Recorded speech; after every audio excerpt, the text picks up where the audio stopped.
একটানা বৃষ্টিপাত তার জেরেই চাপ সামলাতে হিমশিম খাচ্ছে ডিভিসি, যে কারণে জল ছাড়া হচ্ছে।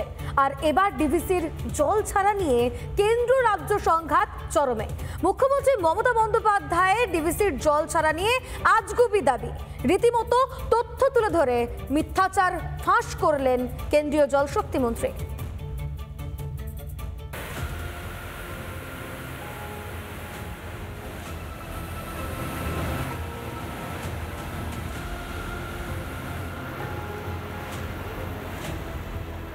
লাগাতার বৃষ্টি, নদীর জলস্তর বৃদ্ধি, চাপ সামলাতে বাঁধের জল ছাড়ছে ডিভিসি।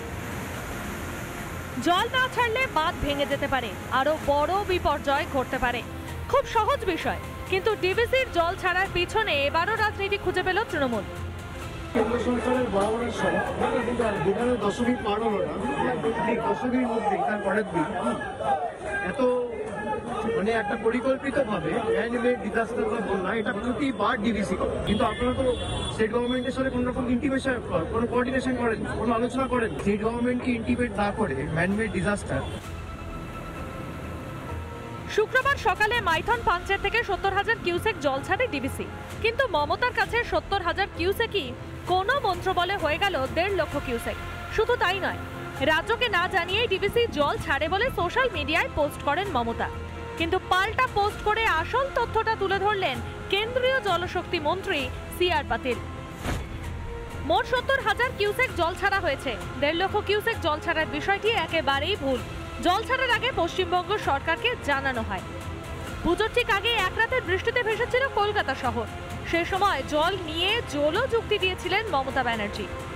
বিআরইউপি জলটা ফরাক্কায় আসছে, ফরাক্কা থেকে আমাদের গঙ্গায় আসছে। উত্তরপ্রদেশ থেকে শুরু করে, দেরাদুন থেকে শুরু করে, উত্তরাখণ্ড থেকে শুরু করে, বৈষ্ণুমাতার ওখান থেকে শুরু করে চারিদিক দিয়ে জল এসে পুরো বাংলাটা নৌকার মতো, নৌকার মধ্যে এসে ঢুকেছে।